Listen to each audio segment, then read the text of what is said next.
ക്രിസ്തുവിലുള്ള എന്റെ സഹോദരീ സഹോദരന്മാരെ, നമ്മുടെ ലോകത്തെ ഒരു കോട്ടയായി സങ്കൽപ്പിക്കുക. റോഡിൽ വരച്ച വരകൾ, ആജ്ഞകൾ വിളിച്ചു പറയുന്ന അടയാളങ്ങൾ, നിയമങ്ങൾ നിയമങ്ങളിൽ അടുക്കിയിരിക്കുന്നു.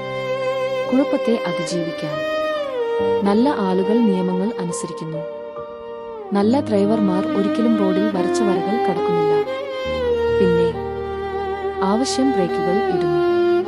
ഒരു കുട്ടി ഗതാഗതത്തിലേക്ക് ഓടുന്നു. ഒരു റിക്ഷാ വണ്ടി മാറുന്നു. ഒരു അമ്മ നിലവിളിക്കുന്നു. ചക്രം തിരിയുന്നു. രേഖ ലംഘിക്കപ്പെടുന്നു. നിയമം ലംഘിക്കപ്പെടുന്നു. ജീവൻ രക്ഷിക്കപ്പെടുന്നു.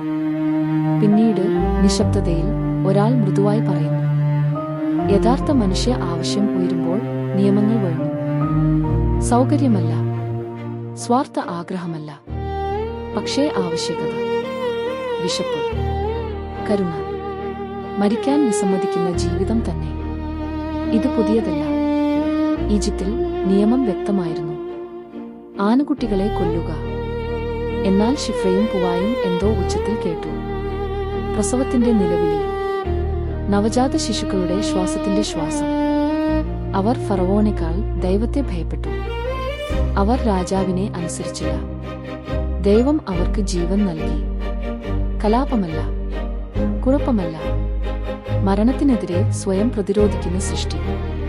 വിശുദ്ധ സെബാസ്റ്റ്യനും അത് കേട്ടു. സാമ്രാജ്യത്വ കൽപ്പനയാൽ ബന്ധിതനായ ഒരു റോമൻ പട്ടാളക്കാരൻ വിശ്വാസികളെ തകർക്കാൻ ഉത്തരവിട്ടു. എന്നാൽ മറ്റൊരു നിലവിളി അദ്ദേഹം കേട്ടു. സത്യത്തിനായി ദാഹിക്കുന്ന ആത്മാക്കൾ, വധശിക്ഷയ്ക്ക് മുമ്പ് സ്നാനത്തിനായി യാചിക്കുന്ന തടവുകാർ. ആവശ്യം ശാശ്വതമായിരുന്നു. അദ്ദേഹം ഒരു ഉയർന്ന നിയമം അനുസരിച്ചു. അദ്ദേഹം മതം മാറി. അമ്പുകളാൽ കുത്തി ഇപ്പോഴും സംസാരിച്ചു. ഇന്ന് സഭ അദ്ദേഹത്തെ ഓർക്കുന്നു. പിന്നെ സുവിശേഷം.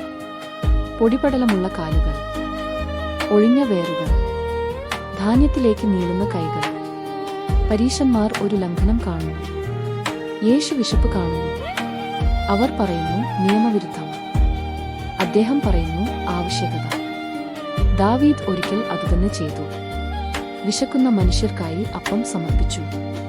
മതത്തെ അതിന്റെ സത്തയിലേക്ക് തള്ളിവിടുന്ന വാക്കുകൾ യേശു പറയുന്നു. മനുഷ്യൻ ശബ്ദത്തിനു വേണ്ടിയല്ല, മനുഷ്യനു വേണ്ടിയാണ് ശബ്ദത്തുണ്ടാക്കിയത്. കൂടുതൽ, മനുഷ്യപുത്രൻ ശബ്ദത്തിന്റെ കർത്താവാണ്. അവൻ നിയമത്തെ നശിപ്പിക്കുന്നില്ല. അവൻ അതിന്റെ ഹൃദയം വെളിപ്പെടുത്തുന്നു. ജീവനെ സേവിക്കാനാണ് നിയമം നിലനിൽക്കുന്നത്. സ്നേഹമാണ് അതിന്റെ പൂർത്തീകരണം. ഇതാണ് നമ്മുടെ അപകടം. മുറിവേറ്റവരെ ചവിട്ടിമെതിക്കുമ്പോൾ നാം നിയമങ്ങൾ സംരക്ഷിക്കുന്നു. കഷ്ടപ്പാടുകൾ അവഗണിക്കുമ്പോൾ നാം വ്യവസ്ഥകളെ സംരക്ഷിക്കുന്നു. നമ്മൾ ശരിയായതിനെ വിശുദ്ധിയുമായി ആശയക്കുഴപ്പത്തിലാക്കുന്നു. എന്നാൽ കൃപ നമ്മുടെ പൂർണ്ണതയിൽ നിന്ന് ഒഴുകുന്നില്ല. അത് കുരിശിൽ നിന്ന് ഒഴുകുന്നു.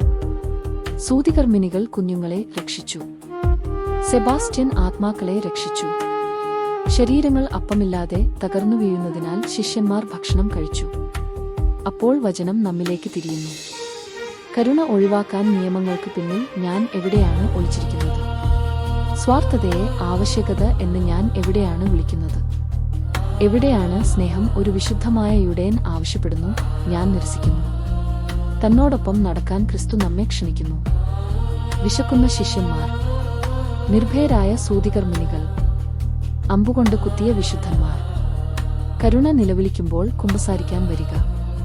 വിശപ്പ് സംസാരിക്കുമ്പോൾ ദിവ്യകാരുണ്യത്തിലേക്ക് വരിക. കാരണം മനുഷ്യന്റെ ആവശ്യം നിലവിളിക്കുമ്പോൾ ഭരണങ്ങൾ മുട്ടുകുത്തുന്നു. ക്രിസ്തു വാഴുന്നു. ആമേൻ.